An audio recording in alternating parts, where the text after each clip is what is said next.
एक लड़की रोजाना एक लोहे की रॉड पर किस करने की प्रैक्टिस करती है ताकि वह जल्दी से जल्दी डेटिंग शुरू कर सके। उसकी हरकतें इतनी माहिर और उन्मादी थीं कि पास में खड़ी मार्गरेट हंस पड़ी। अपनी बेहतरीन किसिंग स्किल्स दिखाने के बाद लड़की ने मार्गरेट के सामने अपनी बॉडी भी दिखाई, जिससे मार्गरेट थोड़ी हैरान थी, लेकिन उसने कुछ नहीं कहा। हालांकि इस अनुभव ने मार्गरेट के दिल में किशोरावस्था के शुरुआती एहसास बो दिए। स्कूल के पहले दिन मार्गरेट को यह देखकर हैरानी हुई कि उसकी क्लास में एक लड़का छुट्टियों में बहुत लंबा हो गया था और ज्यादा मैच्योर लग रहा था। मार्गरेट को अकेला नहीं रहना था, इसीलिए उसे बेमन से सहमत होना पड़ा। घर लौटने के बाद मार्गरेट ने मैगजीन में छपी अंडरगारमेंट स्टाइल्स का ध्यान से अध्ययन किया, लेकिन बहुत देर तक झिझकती रही और अपनी माँ से पूछने का तरीका नहीं जान पाई। कुछ मानसिक तैयारी के बाद उसने सोने से पहले आखिरकार हिम्मत जुटाई और सीधे अपनी माँ से अंडरगारमेंट खरीदने के लिए कहा। मार्गरेट की आंखें इधर उधर भटक रही थी। वह नहीं जानती थी कि उसकी माँ क्या जवाब देगी। खुशकिस्मती से उसकी माँ ने सीधे मना नहीं किया, बल्कि उसे प्यार से समझाया कि अंडरगारमेंट एक दर्दनाक चीज है और उसे इतनी जल्दी पहनने की जरूरत नहीं है। ये देखकर कि उसकी बेटी ज्यादा नर्वस हो रही है, वीकेंड पर उसकी माँ उसे वादे के मुताबिक शॉपिंग मॉल ले गई। मार्गरेट अभी भी थोड़ी नर्वस थी, क्योंकि उसे यकीन नहीं था कि उसके साइज का अंडरगारमेंट मिलेगा या नहीं। और सच में कुछ बातचीत के बाद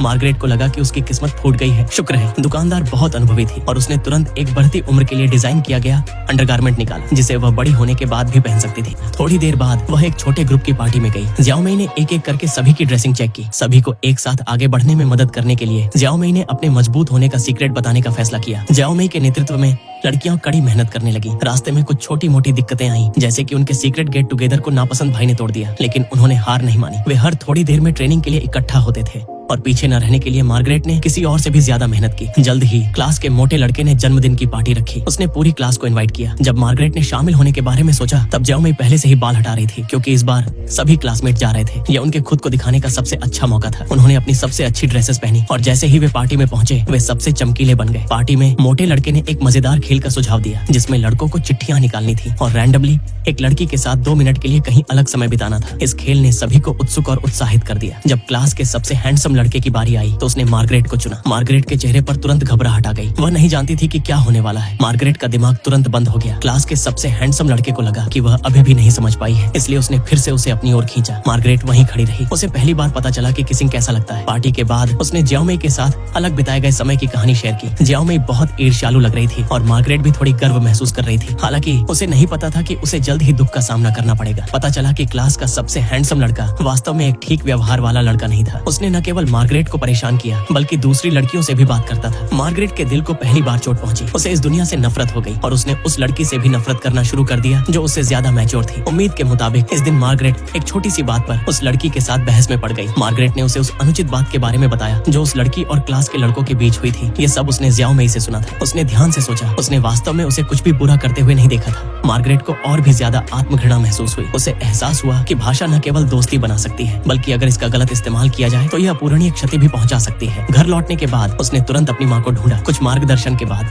मार्गरेट आखिरकार समझ गई कि यह दुनिया वैसी परफेक्ट नहीं है